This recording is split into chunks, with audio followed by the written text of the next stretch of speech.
All right, so let's start with part three. Okay, so part three is going to be, we're going to go over like the tools and stuff that you're going to need.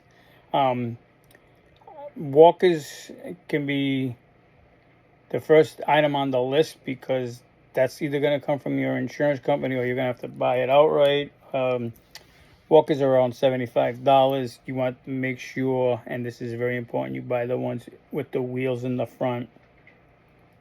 Don't go buying those fancy sleds with the brakes and all that other stuff.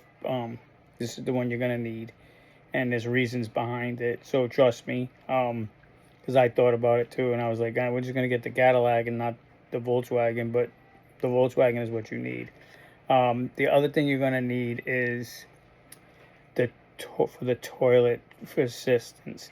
Now you can walk up to the walker, place the walker with the opening away from the tank, and put what would be the front as you're walking to the back of the tank for better balance and to stand up and sit down. But my suggestion to you is if you're going to stay home, go ahead and buy the toilet seat that's elevated higher with the arms and stuff like that so you can hold on to it. Another thing is it's going to take a little bit is grab bars, because you're going to need the grab bars in order to shower, unless you know how to take a GI shower, which isn't 100% great. You have to be really careful with that because you're not cleansing yourself properly, so that could be a hygiene issue. One of the other things you want to do is buy a hypoallergenic soap, the really good soap. They run around $10 a bottle, $10 and up, but you want to wash with that. The other thing is you can't get the incision wet, so you're going to make sure that you take plastic wrap and secure it and very tightly to keep it from not getting wet. That's very important that you don't get it saturated. You get it wet a little bit, tiny bit, that's one thing, but do not get it saturated, especially in the first few days.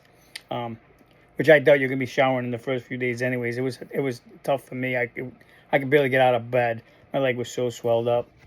So, which leads to the other thing, bathroom. First of all, let me tell you something right now. Do not expect to move your bowels like you would normally do. You're lucky if you're going to move your bowels once or twice in a week. Yeah, with all the crap that they got in you and the stuff like that, it's just not happening. Don't try to push, because then you'll end up with hemorrhoids on top of it. So, again, the toilet is an issue. That's why you should get that toilet assistance. Grab bars, soap. Hygiene is very, very, very important. So you might want to get yourself a urine bottle, because late at night at 2 or 3 o'clock in the morning, if you got to go to the bathroom like I do a lot, last thing I want to do is wake up my wife to say, hey, can you help me get out of bed so I can go pee? Because then now she's going to be up and she's not going to be able to go back to sleep, and I'm retired, so it's not too bad, but she still needs to work. So yeah, not good. Not waking her up, not waking my wife up at 3 o'clock in the morning to help me go pee. So you can get the little bottle. There is another method that's a little bit more expensive. There's a photo of it. It's a little different. It sits on the floor. It has a big hose. Blah blah blah blah. I'm not going to go into detail with it. That's your choice. Same thing with the toilet stuff. There's different ones. Same things with the shower seat. If you have a shower that doesn't have a seat, then you're going to want to buy a shower seat. Now, whether you buy the one with the back or no back, that's up to you, depending on the square footage of your shower. There it is. But you're also going to want to make sure you put those grab bars in there so you can pick your ass up and put your ass down, because that's going to be vital as bending. And that's why the stretch strap is important, because you're going to want to stretch that muscle out. If you don't stretch that muscle out, you're going to have a stiff leg all the time, which is another issue. So one of the things you need to determine in your brain prior to the fact is, are you going to do this at home, or are you going to go to in-house therapy? After what I've been through, if I have to do it a second time, I know my wife would miss me. Yeah. No, actually, it'll be 4 weeks without vacation for her, I guess. I'm just kidding. I know she loves me just like I love her. But I would suggest that you do the go there for the weeks, the time, get it done in house,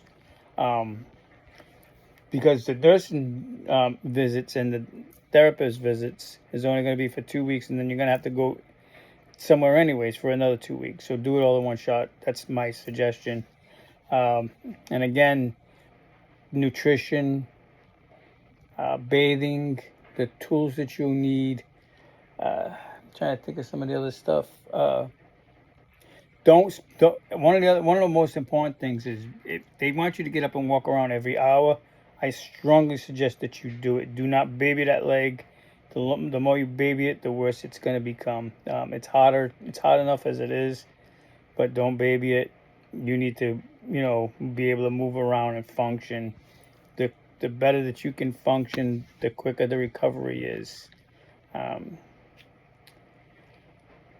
What else can I think of? I'm gonna try to say. But I guess that's it for the tools. So you got your cane, your walker, your leg lift. They're pretty much, the leg lift is pretty much so self-explanatory. When you try, and I'll do a video on that. That's going to be part of it.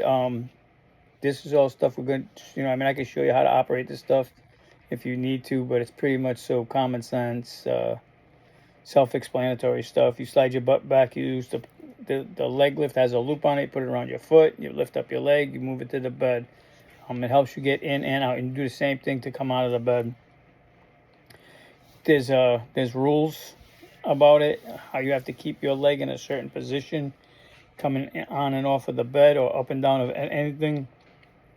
You don't want to pronate, or I don't know what the other way, in out with your leg. You don't want that hip twisting and turning. You want to kind of keep it straight. Don't bend more than a 90-degree angle. There are 2 doctors that are online. They do videos on this stuff. It's great. Only thing though is all their videos always show the good leg